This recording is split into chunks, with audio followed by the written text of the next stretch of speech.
Hello and welcome to Daily Reflection with Aneel Aranha. Today is the 7th of June 2019. We're going to reflect on John 21:15 to 19. Listen. When they had finished breakfast, Jesus said to Simon Peter, "Simon, son of John, do you love me more than these?" Peter said to him, "Yes, Lord, you know that I love you." Jesus said to him, "Feed my lambs." A second time, Jesus said to him, "Simon, son of John, do you love me?" And Peter said, "Yes, Lord, you know that I love you." And Jesus said to him, "Tend my sheep." He said to him the third time, "Simon, son of John, do you love me?" Peter felt hurt because he said to him the third time, "Do you love me?" And he said to him, "Lord, you know everything. You know that I love you." And Jesus said to him, "Feed my sheep. Very truly, I tell you, when you were younger, you used to fasten your own belt to go wherever you wished. But when you grow old, you will stretch out your hands, and someone else will fasten a belt around you and take you where you do not wish to go." He said this to indicate the kind of death by which he would glorify God. After this, he said to him, "Follow me." The Gospel of the Lord. Do you love me? I am not going to reflect on this question in the context of the passage we just read, but in the fundamental hunger that is contained in it. Do you love me?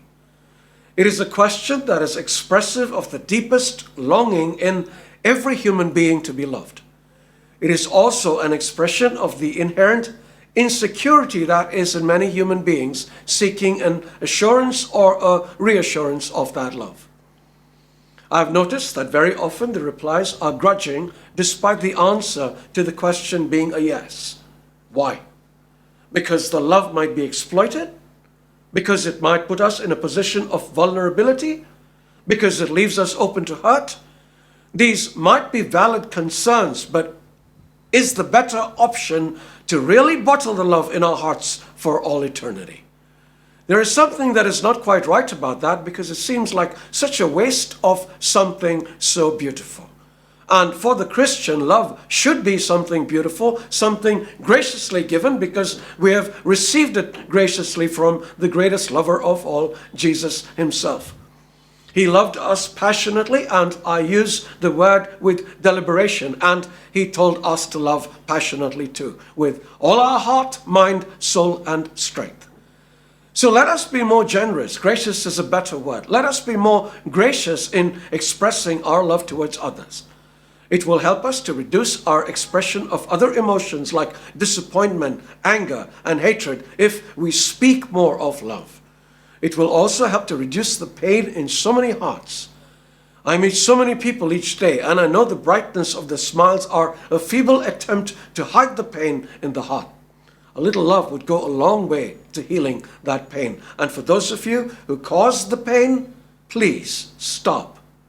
So, do you love me?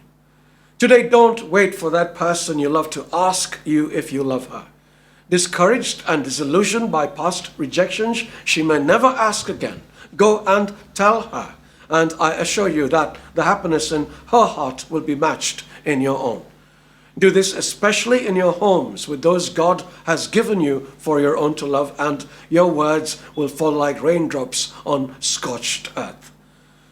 Before I conclude, I start preaching a retreat to youth aged 13 to 30 at St. Francis of Assisi Church, Bandra. That's in Mumbai, India, from today evening after the 7 p.m. service. If you live in the neighborhood and are between the ages mentioned, please do attend. I promise you that it will change your life. Everybody else, please pray for a mighty anointing, especially on the third day, which happens to be Pentecost. Thank you. And by the way, before you ask, God says to you, I love you. May he be with you always.